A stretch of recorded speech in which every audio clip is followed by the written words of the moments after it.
Muy buenas tardes, el Señor te bendiga. Aquí estamos una vez más para compartir una palabra de parte de Dios en esto que le pusimos el nombre de Espacios de Fe, donde diferentes días de la semana, en diferentes horarios, compartimos una palabra para poder ser de bendición a aquellos que estén escuchando del otro lado y para nosotros también.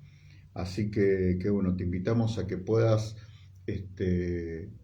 dejar un poquito lo que estás haciendo, a que puedas realmente prestar atención para que en el momento que la palabra justa salga para tu corazón pueda llegar sin ningún tipo de interferencia, sin ningún tipo de problema, y uno pueda comenzar a vivir el camino diferente que es vivir en la palabra de Dios, donde realmente nos vamos a encontrar con un Dios totalmente sobrenatural, totalmente amoroso, el cual, como dice la Escritura, Él tiene el deseo de que todo nos salga bien. Así que bueno, vamos a hacer una oración y comenzamos. Dios amado, te damos tantas gracias, Señor. Estoy tan feliz, Señor, de poder tener la oportunidad, el privilegio de poder compartir este mensaje, una palabra, Señor. Te pedimos, Señor, que en este tiempo tomes el control absolutamente de todo, Dios. En el nombre de Jesús, Señor, que todo lo que quiera venir a complicar, todo lo que quiera venir a distorsionar el mensaje, Señor, tú no permitas que acontezca, Señor, para que llegue la palabra justa, para la persona justa, Señor, en el momento indicado, en el cual, Padre, una palabra tuya bastaría, Señor, para hacer maravillas en la vida de cualquiera de nosotros, Señor. Por eso, Señor, separamos este tiempo para frenar nuestras vidas, para escuchar de tu palabra, de tus enseñanzas y para llevarnos algo que nos haga cada día más parecidos a vos. Te damos gracias, Señor, en el nombre todopoderoso de Jesús. Amén. Así que bueno, muy bien, vamos a arrancar. El título de la palabra del día de hoy le hemos puesto ¿Cómo tratar el pecado de otros? Y entre paréntesis, practicar la misericordia. Como hablábamos en el jueves pasado, ¿no?, sobre doctrinas falsas y doctrinas correctas, habíamos llegado a la conclusión que una doctrina correcta es una doctrina falsa es aquella que, o sea, te puede contar todo lo que Dios te puede dar y uno se queda chocho. Y la doctrina correcta es donde se nos enseña todo lo que Dios nos puede dar para ir en pos de otros, ¿sí? Hablábamos también de que Jesús en un versículo, Él nos dice, aprendan de mí, ¿no? Y todo lo que eso significa y toda la bendición que acarrea aprender de Jesús. Así que vamos a arrancar, primeramente, como decíamos, ¿no?, el título, ¿Cómo tratar el pecado de otros? Pero primero vamos a ver qué significa pecado, como para ir metiéndonos en tema, ¿no? Pecado significa pensamiento, palabra o acción que va en contra de la voluntad de Dios. O sea, es un pensamiento, una palabra o una acción que va en contra de la voluntad de Dios, de lo que Dios quiere que hagamos, de la manera que quiere que seamos, que pensemos, que hablemos. Y de repente nos encontramos con que más allá de poder intentar, ¿no?, ser perfectos, no hay una persona que pueda lograrlo, porque todos tenemos diferentes caídas diarias en la cual necesitamos todos los días, como dice la palabra, las nuevas misericordias que el Señor nos da para poder tomarla, ¿no?, y para poder acceder a todo lo que Él tiene para nosotros. Ahora vamos a ver qué significa misericordia. Misericordia representa el trato compasivo que se le da a una persona más allá de sus méritos. O sea, nosotros consideramos muchas veces que cuando alguien hace algo, merece, ¿no?, recibir algo. Si hace algo bueno, merece recibir algo bueno, si hace algo malo, merece algo malo. Pero acá la misericordia habla justamente de un trato compasivo, de un trato diferente al cual no estamos muy acostumbrados, ¿no? Y darlo encima a alguien que no lo merezca más allá de sus méritos. Pero primero que nada debo entender que yo mismo estoy dentro del grupo de los pecadores, porque a veces pareciera de que uno empieza a caminar en esto hermoso que es el Evangelio del Señor, Y de repente, claro, ya empecé, ya estoy en un discipulado, ya estoy hablándole a la gente, ya estoy sirviendo en un área de la iglesia, y de repente mi corazón se puede confundir en pensar que estoy por encima que alguien que recién entra a la iglesia, ¿no? Llorando, arrepentido por sus pecados, ¿no? Y uno tiene una mirada, puede tener dos miradas, ¿no? Una mirada de compasión y de alegría, decir qué bueno que llegó y me recuerda cuando llegué yo porque estaba igual, ¿no? O decir, bueno, esperemos que Dios haga algo con esto, porque la verdad que se nota que es un desastre, ¿no? Y debemos entender de que delante de Dios estamos todos en igualdad de condiciones, porque Él dice que no hay justo ni siquiera uno. Pero bueno, para entender un poquito más el mensaje y hacia dónde vamos, como decíamos, primero que nada debo entender y hacerme cargo de que yo estoy dentro del grupo de pecadores. Primera de Juan 1.8 dice lo siguiente. Primera de Juan 1.8. Sin embargo, os escribo un mandamiento nuevo, que es el verdadero, en él y en vosotros. O sea, perdón que estoy muy mal de la garganta. Vamos a leer de vuelta, ¿sí? Dice, si decimos que no tenemos pecado, nos engañamos a nosotros mismos y la verdad no está en nosotros.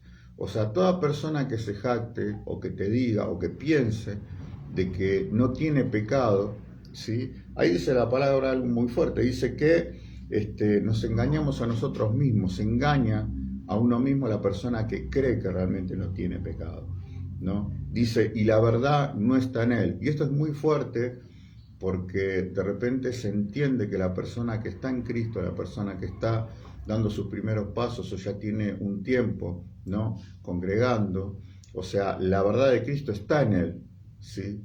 Pero si yo no me hago responsable y entiendo, ¿no? Que estoy dentro del grupo de personas que necesita perdón todos los días, estoy en serios problemas.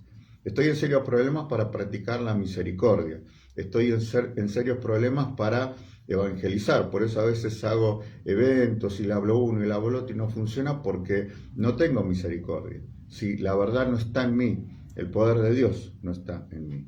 Entonces, decíamos que ahí en 1 de Juan 1.8, si decimos que no tenemos pecado, nos engañamos a nosotros mismos y la verdad no está en nosotros. Ahora bien, vamos a ver qué se agrega en 1 de Juan 2.9, que dice lo siguiente. El que dice que está en la luz y aborrece a su hermano, está todavía en tinieblas, ¿sí? Por eso Dios, cuando nosotros llegamos al camino de Él, que de repente muchos, en un 99%, llegamos con nuestra vida pero destrozada, en donde el último recurso es pensar, bueno, a ver si Dios puede hacer algo. Necesitamos que alguien nos ayude en nuestros pasos, ¿no? Pero ese alguien que viene a ayudarme, y yo ya más adelante, cuando empiezo a conocer un poco más de la palabra del Señor, necesito realmente estar en luz para que mi consejo, para que la palabra que uno le pueda compartir, para la oración que pueda hacer uno por el hermano, por el recién llegado, para que la administración que yo tenga que hacer en el caso de cuando llega un nuevo, realmente sea algo que viene de parte de Dios. Pero ¿qué dice? Ahí decíamos en 1 de Juan 2.9, el que dice que está en luz y aborrece a su hermano, está todavía en tinieblas. Por eso, cuando llegamos al Señor, Él nos envuelve tanto de su amor, y las primeras cosas que nos lleva es perdonarnos a nosotros, perdonar a los demás, para poder estar verdaderamente en luz, para no tener problemas con nadie, ¿sí? Ante una situación de conflicto, poder perdonar lo que tenga que perdonar, porque acá se da algo muy fuerte, que yo puedo elegir perdonar hoy de una vez y llorar hoy porque me duele, me hace mal pensar en eso, no quiero hablar de eso, no quiero que ni me lo mencionen ni pensarlo, por eso es como que lo borré de mi vida, lo que me pasó. Pero lo bueno es poder llorarlo una vez, o si no, puedes elegir llorarlo el resto de tu vida. Ahora, el problema es que cuando uno llega al Señor y se lleva ese odio, ese rencor, esa falta de perdón, sigue en tinieblas. Por eso a veces se da de que la iglesia es media débil, de que la iglesia no suple, de que la iglesia pasan tantas cosas que pasan, porque los miembros de la iglesia, sobre todo el liderazgo, debe estar en luz, no puede estar en tinieblas. ¿Se entiende? Ahora, y como en absolutamente todas las cosas encontramos la manera correcta y la que no lo es en la Biblia, ¿no? Como así también las consecuencias de actuar bien o mal, en este caso con el pecado de otros, que otros cometieron contra otros o que otros cometieron contra mi persona, ¿no? Y acá habían puesto algo que me tocó el corazón, ¿no? Dice, debo comprender, asimilar y actuar de la misma manera cuando el que necesita el perdón soy yo, que cuando el que necesita el perdón es otro, ¿sí? Debo reaccionar de la misma manera, ¿sí? Porque Dios ama al hombre, sí, pero aborrece el pecado, ¿sí? O sea, yo debo levantarme en contra de ese pecado, debo tratar de ser canal de bendición para que la persona realmente pueda, más allá de arreglar la situación, terminar con el pecado, ¿sí? Tener misericordia de la persona que está pecando. ¿Por qué? Porque en realidad cada vez que pecamos, no pecamos contra una persona, o sea, directamente le hacemos algo que puede afectar a su vida o nos hacen algo que nos puede afectar a nuestra vida, pero pecamos contra Dios. Ese es el problema, ¿sí? La profundidad del pecado. O sea, el pecado en realidad de quién me está alejando y te den la misericordia necesaria como para ver una persona que está débil y que está sumergida en el pecado, sin Cristo en su corazón, de poder tener misericordia porque te das cuenta que la persona está pero tan distante de Dios que eso te tiene que pesar más que lo que puede llegar a pesar lo que la persona te haya hecho, ¿no? A vos o a alguien que amás o a alguien que conoces. Ahora bien, vamos a ver ejemplos de dos pecadores, o sea, de dos personas, porque quedamos en claro que todos somos pecadores, o sea, dos personas buscando a Dios. Uno la busca de una manera y otro la busca de otra. Nos vamos a ir a Lucas 18.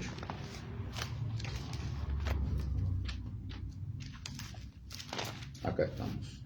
Lucas 18, versículo 9. Y dice así: a unos que confiaban en sí mismos como justos y menospreciaban a otros, dijo también esta parábola. ¿Sí? O sea, esta es la parábola del fariseo y del publicano, donde se relata una historia de donde entra una persona a la iglesia, ¿sí? Y de repente hay otra persona orando, y esta persona dice ahí la palabra que confiaba en sí mismo. O sea, no dijo ahí que confiaba en Dios, no dijo que fue a buscar a Dios, sino que la persona se tenía muy presente a ella como la última Coca-Cola del desierto, ¿no? O sea, con un corazón egoísta, ¿no? O sea, entró, vio una persona y ahora vamos a ver qué es lo que se va dando en medio de esta historia. Vamos a ver en Lucas 18, versículos 10 al 12. Dice, dos hombres subieron al templo a orar, uno era fariseo y el otro publicano. El fariseo puesto en pie oraba consigo mismo de esta manera: Dios, te doy gracias porque yo no soy como los otros hombres, ladrones, injustos, adúlteros, ni aun como este publicano. ¿Sí? O sea, este hombre entra y hay algo muy, muy fuerte en el versículo ahí que dice, dos hombres subieron a orar, y en el 11 dice, oraba consigo mismo. O sea, hablaba con él mismo, hablaba con él solo, no tenía en cuenta de que Dios estaba presente y de que él menospreciara al hermano que estaba ahí arrepentido, porque después vamos a ver por qué digo que estaba arrepentido, y por qué estaba mal su corazón, por qué estaba turbado, y de repente en lugar de ayudarlo, es como que empieza a menospreciarlo, es como que empieza a marcarle al hermano, en lugar de marcarle el amor de la palabra de Dios, le marca algo diciéndole, qué bueno que yo no soy como este. O sea, evidentemente este hombre fariseo no se consideraba pecador. Qué fuerte, ¿no? Y Lucas 18:13 dice, mas el publicano, el 12, miren lo que pensaba el fariseo, dice, ayuno 2 veces a la semana, doy diezmo de todo lo que gano. ¿Sí? O sea, quería de alguna manera chapear en su oración, que eso también es algo que tenemos que tener cuidado, con lo que él hacía. O sea, era como mostrar su carta de presentación, su currículum vitae, de cómo él se manejaba según él creía delante de Dios, pero empieza la enseñanza de Jesús diciendo que él oraba para sí mismo, no oraba para Dios. ¿Sí? Que este es otro de los problemas que tenemos, ¿no? Cuando de repente no estamos en luz, oramos para nosotros mismos. Cuando no estamos utilizando misericordia, cuando vemos el pecado de otro como algo terrible, es como que no estamos aplicando misericordia y somos exactamente igual a este fariseo que decía, yo hago esto, hago lo otro, hago aquello, soy perfecto, qué bueno que no soy como ¿no? Desmereciéndolo ahí. Pero vamos a ver cuál era el corazón del publicano que estaba orando, ¿no? Lucas 18, versículo 13 dice, mas el publicano estando lejos, no quería ni aún alzar los ojos al cielo, sino que se golpeaba el pecho diciendo, Dios, sé propicio a mí, pecador, ¿no? O sea, este hombre evidentemente había cometido una falta y se hizo responsable de que era pecador y se hizo responsable de su amor al Señor yendo a confesar su pecado delante de la presencia de Dios ahí en ese templo y de repente presentándose y diciéndole, Señor, sé propicio a mí porque la verdad que no sé cómo presentarme delante tuyo, no sé cómo hacer para que me perdone, ¿no? Ahora, mirá lo que dice ahí el 14, ¿no? Dice, os digo que o sea, el publicano, descendió a su casa justificado, o sea, perdonado, antes que el otro, porque cualquiera que se enaltece será humillado y el que se humilla será enaltecido. O sea, aquel que se exalta, aquel que quiere chapear, ¿no? Con años de iglesia, con títulos, o sea, no está mal ni tener años de iglesia ni tener títulos porque evidentemente es importante prepararse, pero el tema es cuál es la motivación para aprender. O sea, ¿qué quiero? ¿El título o quiero estar más cerca de Dios para que todo lo que dé venga de parte de Dios? ¿No? ¿Qué quiero? ¿El título para pegarlo en una oficina? ¿O quiero el título para haber aprendido lo suficiente para ir en pos de otros y poder enseñar la palabra de Dios de manera correcta? Ahora, ¿cómo encamino mi corazón si de repente me doy cuenta de que no soy una persona misericordiosa? De repente me doy cuenta que me convencí, me miento a mí mismo diciendo que estoy en luz y estoy en tinieblas. O sea, esto encamino mi corazón de la siguiente manera, siempre teniendo presente que de dónde me sacó Dios a mí. El día que me olvido de dónde me sacó Dios, ya los parámetros cambian. Mi visión hacia la gente cambia. ¿Sí? Porque en lugar de sentirme en la condición de pecador redimido por Dios, no perdonado a través de la sangre del Señor Jesucristo, me siento ya como que soy parte de una élite y no practico la misericordia. ¿Sí? Y veo el pecado de otros como con asco, como con desprecio, ¿no? Como celebrando, qué bueno que no soy como este. Debemos ser muy cuidadosos de esto, ¿no? Ahora, la palabra de Dios nos enseña, como decíamos, que no debo olvidarme de dónde Él me sacó. Vamos a ir a Deuteronomio 8, un poquito más adelante de la Biblia. Deuteronomio 8, del 12 al 14. Dice así, no suceda que comas y te sacies y edifiques buenas casas en las que habites, tú y tus vacas y tus ovejas aumenten, y la plata y el oro se te multipliquen, y todo lo que tuvieses se aumente, ¿no? Dice, y se enorgullezca tu corazón y te olvides de Jehová tu Dios, que te sacó de tierra de Egipto, de casa de servidumbre. Nosotros, el día que decidimos no solamente aceptar al Señor en nuestro corazón, sino el día que decidimos empezar a caminar en su palabra, el día que decimos, sí, Señor, yo quiero nacer de nuevo, quiero ser diferente, no quiero ser como soy, quiero ser cada día más parecido a vos. O sea, ese día, ¿no? Yo debo realmente vivirlo todos los días, porque necesito todos los días del perdón de Dios, necesito todos los días de su misericordia. Y acá el Señor es como que aconseja, o sea, el día que empieces a estar mejor en todas las áreas de tu vida, no te olvides, no se enorgullezca tu corazón, ¿sí? no creas que ya no sos pecador. O sea, porque el que dice, no te olvides que yo te libré de la esclavitud del pecado. Porque antes de conocerla a él, éramos esclavos, ¿sí?, del pecado, de situaciones de pecado. Pueden ser, según nuestros parámetros, graves, menos graves, chiquitos, grandes, pero para Dios el pecado es pecado, porque no hacer la voluntad de Dios es pecar. O sea en el ámbito que sea y el grado que sea, ¿sí?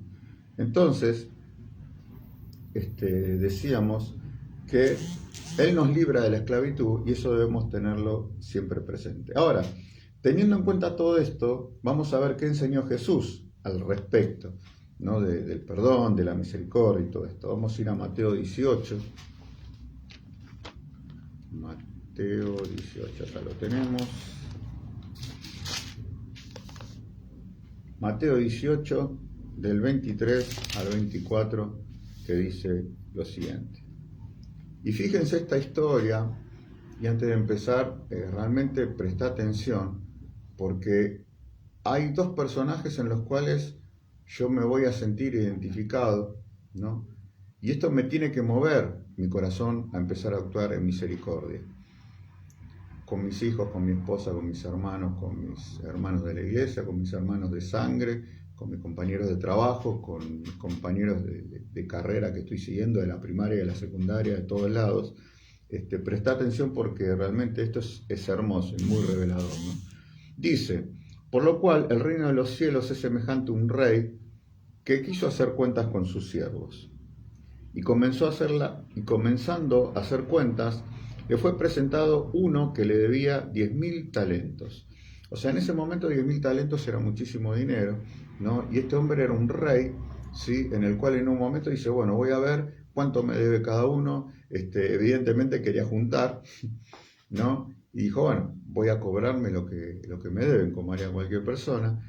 Y le trajeron a uno que le debía mucho dinero, ¿no? Y el 25 y el 26 de Mateo 18 dice lo siguiente. A este, como no pudo pagar, ordenó su señor venderle y a su mujer y a sus hijos y todo lo que tenía para que se le pagase la deuda. Entonces aquel siervo postrado le suplicaba diciendo, Señor, ten paciencia conmigo, yo te lo pagaré todo. O sea, qué situación desesperante, ¿no? O sea, este hombre trabajaba para el rey y como no pudo pagar, ¿qué hizo el rey? Lo vendió a él, a su esposa, a sus hijos, ¿no? Qué fuerte, ¿no? Y ahí este hombre, obviamente, en un punto de desesperación donde ya no sabía qué hacer, apeló a la misericordia del rey. Apeló a que el rey, con lo que él le pudiera decir, más allá de lo que él se merecía por no haber pagado su deuda, tenga misericordia, ¿sí? Y así llegamos al Señor. Necesitamos misericordia, porque más allá de lo que merezco, necesito de la misericordia de Dios. Ahora, mirá lo que le dice este hombre. Dice, aquel siervo postrado le suplicaba diciendo, Señor, ten paciencia, teneme paciencia conmigo y yo te lo pagaré todo, ¿no? Ahora, mirá lo que sucede con el rey en el versículo 27. Dice, el señor de aquel siervo, movido a misericordia, le soltó y le perdonó la deuda. ¡Wow! Vos imaginate cómo de un momento a otro, ¿sí?, esta persona en su corazón seguramente habrá estado en un estado de estrés tremendo porque no solamente lo vendían a él como esclavo, sino que le vendían a la esposa, a los hijos, ¿no? En un estado de desesperación, clama por un imposible, ¿no? Pero así todo clama, ¿sí? Apeló a la misericordia del rey y el rey decide soltarlo. Dice, mira, ok, te perdono tu deuda, váyanse, ¿sí? Pero veamos qué sucede después, ¿no? Que cualquier parecido con la realidad no es pura coincidencia como en las películas, ¿no? Mateo 18, 28. Pero saliendo aquel siervo, o sea, el que había sido perdonado, él y toda su familia, halló a uno de sus consiervos, a un amigo de él, que le debía 100 denarios, o sea, mucho menos de lo que él debía hasta hace unos minutos atrás. Dice, y haciendo de él, o sea, tomándolo, lo ahogaba diciendo, pagame lo que me debes. O sea, es como que de repente llega delante del rey, pide por misericordia, el Señor le concede el perdón por misericordia, seguramente lo apreciaba, podríamos decir que hasta por amor a él, y de repente este hombre sale de una situación adversa en la cual su vida iba a ser un calvario realmente, y no solamente la de él, sino la de su esposa y sus hijos, y de repente encuentra uno que le debía 1.000 pesos y dice que lo ahogaba, decía, pagame lo que me debes, me tenés que dar la plata que me debes, ¿no? Se olvidó muy rápido. Y vamos a ver cómo sigue la historia. Mateo 18, 29 y 30. Dice, entonces su consiervo, postrándose a sus pies, o sea, ya el amigo que le debía plata se postró como él le hizo con el rey, él delante de este hombre le dice, y le rogaba, diciendo, ten paciencia conmigo y te lo pagaré todo. El versículo 30 dice, mas él no quiso. No quiso. Sino fue y le echó en la cárcel hasta que pagase la deuda. Esto, la verdad que hasta te da bronca, ¿no? Este hombre, porque de repente qué difícil o qué loco, ¿no? Cómo somos a veces, ¿no? De que cuando nosotros necesitamos un favor, más cuando necesitamos misericordia, más cuando necesitamos perdón, somos capaces de clamar. Ahora, cuando alguien clama por misericordia o perdón de parte nuestra, podemos ser como este hombre, que venimos de que Dios nos redimió, nos perdonó, nos salvó, pagó el precio por nuestros pecados, murió en la cruz del Calvario por nosotros y estamos faltos de misericordia, ¿no? Ahora, fíjense lo que pasa en el versículo del 31 al 34, dice, viendo sus consiervos lo que estaba pasando, se entristecieron mucho. Es lógico, te entristece esta historia, pues decís, che, venís de conseguir algo que dio paz a tu alma, algo que era imposible y le estás haciendo lo mismo a otra persona. Dice que se entristecieron mucho y fueron y le refirieron a su señor, o sea al rey, le contaron todo lo que había pasado, lo que ellos vieron, que de repente esta persona había sido perdonada, salió, lo agarra uno que le debía unos pesitos y lo volvió loco, lo metió en la cárcel. Metió en la cárcel, ¿no? Tremendo.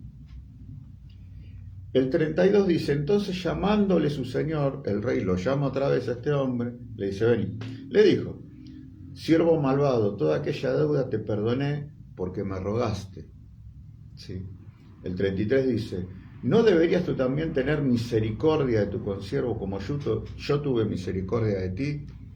Entonces su señor, enojado, le entregó a los verdugos hasta que pagase todo lo que debía.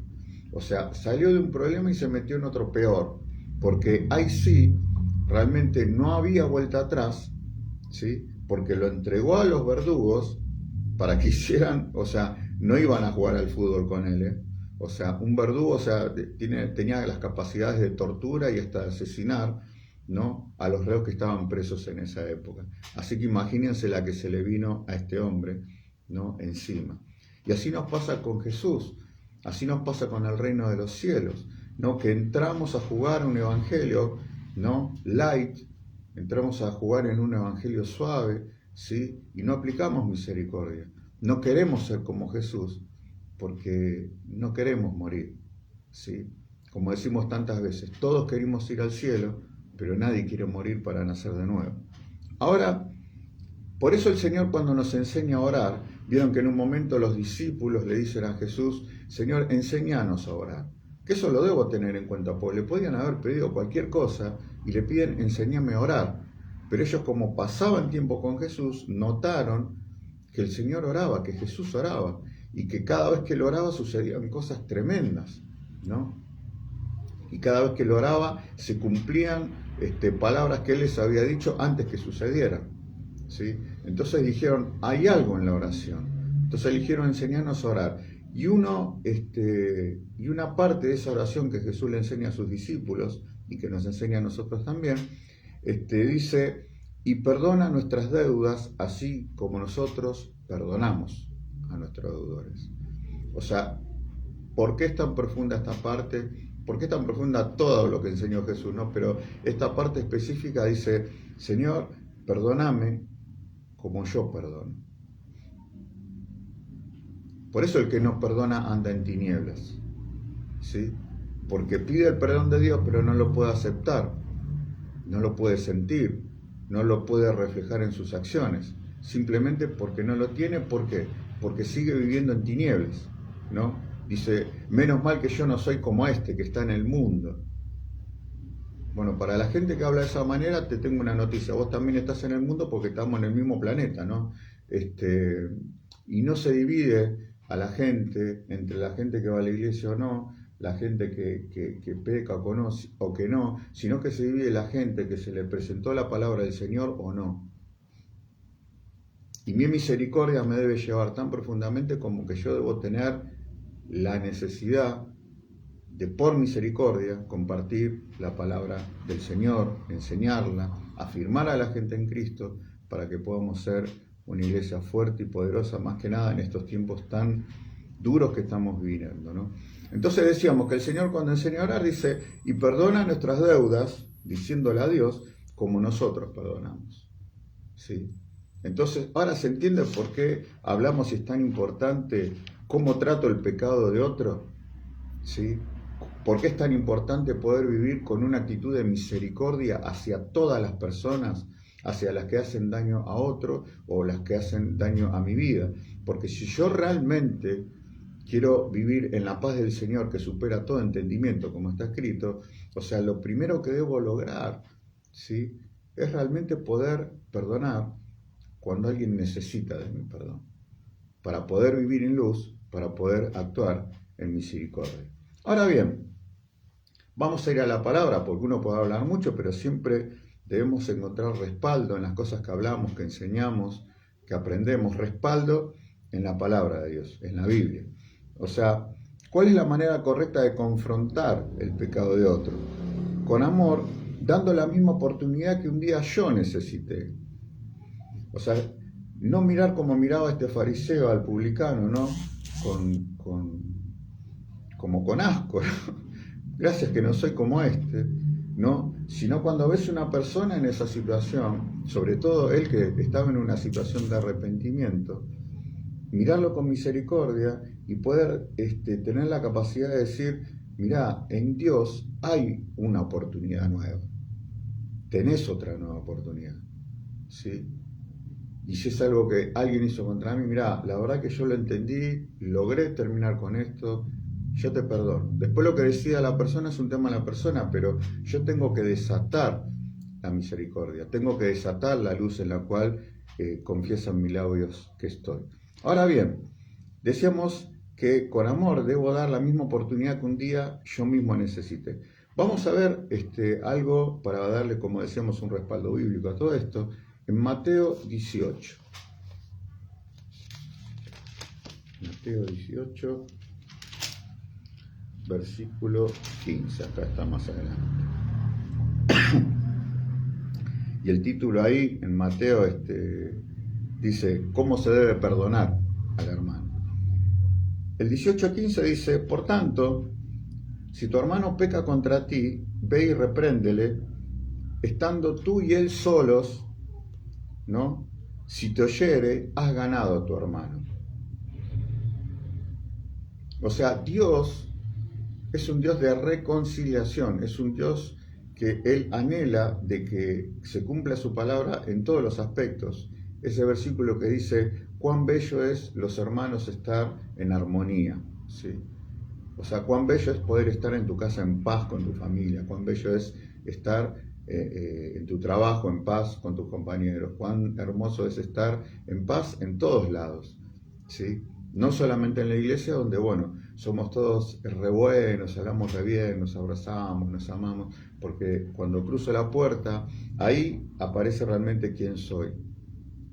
Ahí realmente aparece mi actitud, si es de misericordia, si es de tinieblas o si es de luz. Entonces dice, por tanto, si tu hermano peca contra ti, ve y repréndele estando tú y él solos, no delante de todos, ¿sí? No contando el pecado a multitudes, porque eso no sana, eso complica, hiere más. eso no restaura, eso termina de matar, ¿sí? Debo de entender de que para que la persona tome la oportunidad que Dios le está dando del perdón, poder tomarla para su vida, aceptarla y que se vuelva de sus malos caminos y que el Señor sane su tierra, ¿no? En el primero que debe hallar misericordia es en mí, que supuestamente conozco la palabra, conozco al Señor y vivo en misericordia. O sea que la primera oportunidad con alguien que ha pecado en contra de nosotros es estando solos, ¿no? ¿Y cuál va a ser el precio? Si te oye, ¿no? Dice, has ganado a tu hermano, ¿sí? Ahora, supongamos que, bueno, vos fuiste, le hablaste, no te dio bolilla y insiste con una actitud contraria hacia tu persona, ¿no? En el versículo 16 dice, mas si no te oyere, toma aún contigo uno o dos, para que en boca de 2 o 3 testigos conste toda palabra. O sea, no es que tenés que agarrar uno o dos, porque a vos te pegaron en la puerta del boliche, agarro 2, 3, voy y lo matamos a palos, no como se está acostumbrando últimamente, ¿no? Me pegaste yo estaba solo, me pegaron 2, bueno, vuelvo con 10, y bueno, mataste a uno, tiene que morir uno de los tuyos, o sea. Y eso también habla, abrimos un paréntesis, ¿no? De cómo debo traer el reino de los cielos a la tierra, ¿sí? Ya no es más ojo por ojo, diente por diente, ¿sí?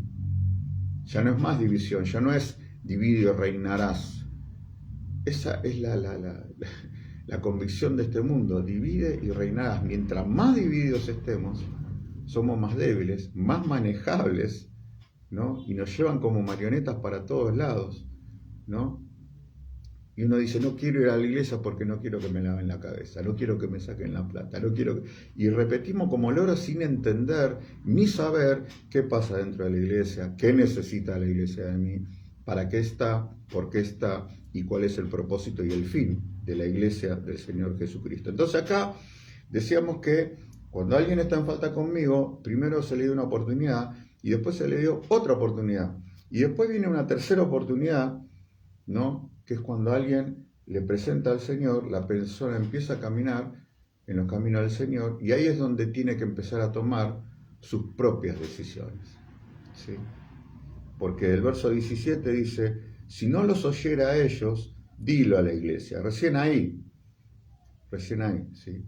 Y si no oyera a la iglesia, tenerle por gentil y publicano. O sea, siempre el Señor va a estar presente para dar una oportunidad más. Y a veces nos creemos que somos más que Dios, más que Jesús, más que el Espíritu Santo, ¿no? Y empezamos a seleccionar quién merece misericordia y quién no la merece, ¿no? Empezamos a seleccionar quién es santo y quién no es santo, cuando la palabra dice que todos pecamos. Y el que niega esto se engaña a sí mismo y engaña a otros, ¿no?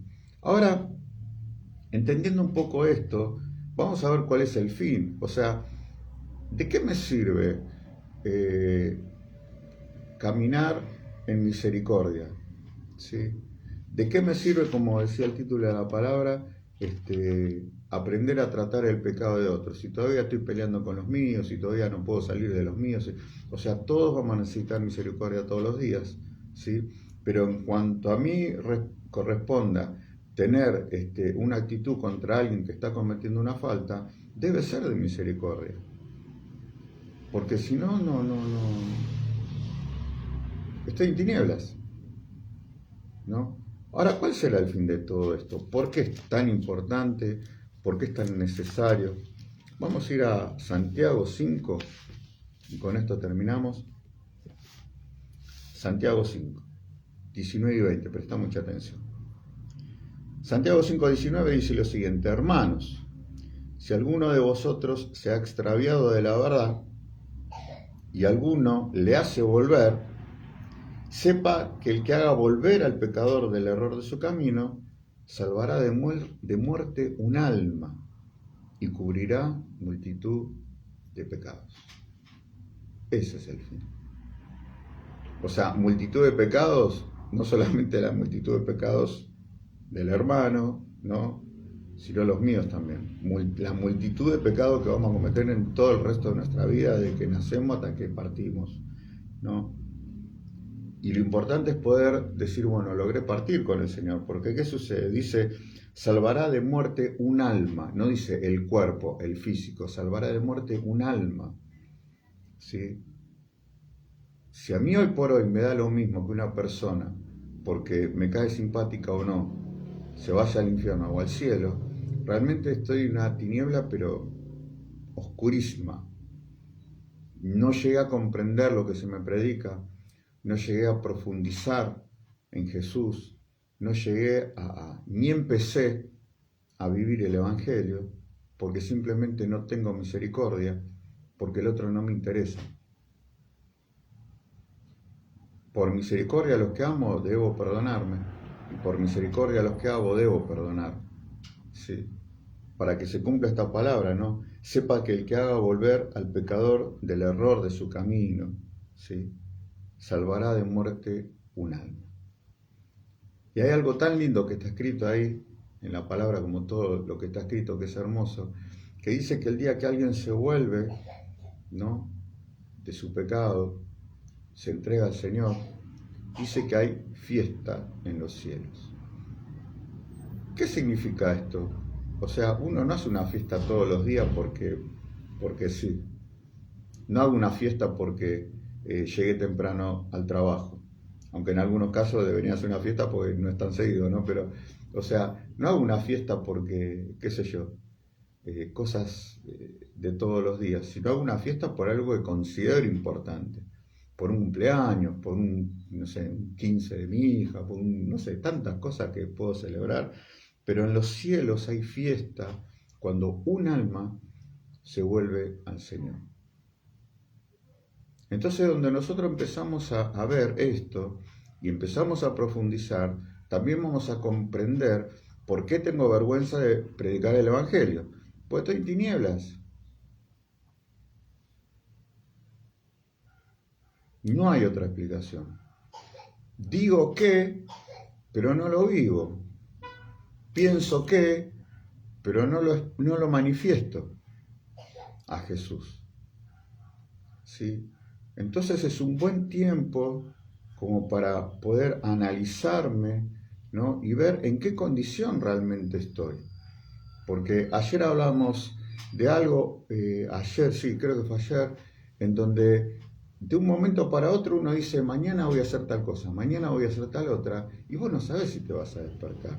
Por eso el día de volverse al Señor de todo corazón es hoy. El día de aceptarle, el día de empezar a caminar en sus correcciones, el día de empezar a ser diferente y que se cumpla la palabra en nosotros, ¿no?, que dice, si se volvieren de sus malos caminos, ¿no?, yo estaré con ellos, seré su Dios y sanaré su tierra. El problema es que muchas veces no queremos. Somos como el fariseo. Ahora soy de la élite de la iglesia evangélica. Qué bueno que no soy como este mundano, pecador. Nunca olvidemos de dónde nos sacó Dios y demos la oportunidad a otros como el día que la necesitamos nosotros. Así que bueno, vamos a hacer una oración y que bueno, que el Señor nos siga ministrando a través de esta palabra, que podamos comprender realmente la profundidad, ¿sí?, de qué pasa cuando empiezo a meterme en su palabra. Podríamos estar hablando de esto horas, ¿sí?, pero hay que ver si me interesa, ¿no? Hay que ver si quiero, hay que ver si me da el corazón para empezar a vivir actuando en misericordia para con los demás. Así que sin más vamos a hacer una oración y que el Señor nos ministre a nuestros corazones. Dios amado, te damos tantas gracias, Señor, por tu palabra, Señor, como siempre. Nos traes, Señor, algo hermoso, poderoso.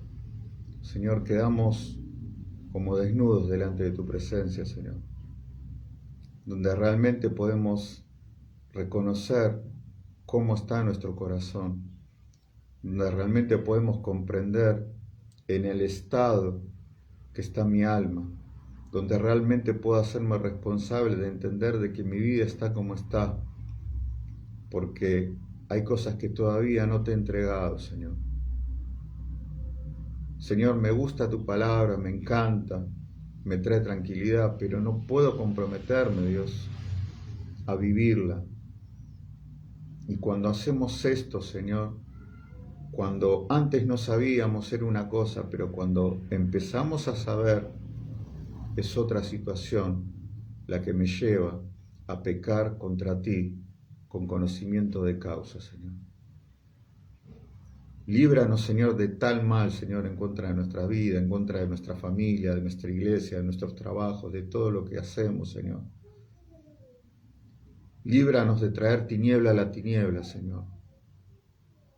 Líbranos, Señor, de ser simplemente una careta, Señor. Líbranos de simplemente ser un personaje que me gustaría ser, pero no lo soy, Señor.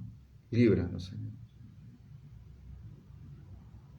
Padre, métenos tanto en tu palabra y en esta tarde sana de tal manera nuestro corazón, Señor, ayudándome a perdonar. En esta tarde, Dios, te pido una oportunidad más, Señor. Padre, te ruego como te rogaban esos hombres, Señor. Teneme paciencia. Teneme paciencia. Porque lo que hizo Jesús en la cruz del Calvario, no hay cosa que yo haga para poder pagar semejante muestra de amor para mi persona y para todas las personas. Por eso te doy gracias, Dios, en este día, por tu bondad, por tus misericordias, por todo lo bueno que has hecho, aún hasta que ni que yo me doy cuenta, Señor, las veces que salvaste mi vida, las veces que me cubriste, las veces, Señor, que me cuidaste. Te agradecemos, Dios, en esta hora, Padre, y te pedimos que nos sigas hablando en estos días sobre esta palabra, Dios, para llegar a la profundidad que vos sabés que debemos llegar cada uno, Señor. Te damos gracias en el nombre de Jesús. Amén. Bueno, muy bien. Qué hermosa que es la palabra del Señor, qué reveladora y qué fuerte también, porque justamente una de las cosas que hace la palabra es confrontarnos, ¿no? Cuando uno escucha un evangelio en donde no me siento incómodo, salí corriendo, hermano. Cuando siento que se me predica un evangelio en donde todo está bien, salí corriendo. Dios peleará por nosotros, pero tengo que estar con Él, viviendo lo más parecido al Señor, viviendo en misericordia. Así que bueno, nos despedimos hasta el próximo jueves. Bueno, nos gustaría, como decimos siempre, hacerte la invitación a que puedas, si nunca congregaste o si estás apartado o si te ha pasado como en este último tiempo, hubo lamentablemente pastores que partieron en el tiempo de la pandemia, hubo ministerios que tuvieron que cerrar sus puertas, pero bueno, acá estamos trabajando para poder conocerte, para poder recibirte, para poder ser parte de la nueva historia que se va a escribir en Villa Luz Uriaga, a partir de todos aquellos que serán salvos, a partir de todos aquellos que realmente quieran, ¿no? Vivir en luz y en misericordia. Así que bueno, te mandamos un saludo, te esperamos en nuestras reuniones que son los días martes y viernes a las 19:30 horas y domingos a las 10:30 de la mañana en la calle Santander 2474, esto es entre Arieta y Almafuerte, en la hermosa ciudad de Villa Luz Uriaga, en donde el Señor va a hacer grandes cosas. Te invitamos a sumarte a la familia de la fe y a todas las cosas lindas que va a hacer Dios en este tiempo de acá a fin de año y a los años venideros. Así que bueno, nos estamos viendo pronto, el Señor te bendiga.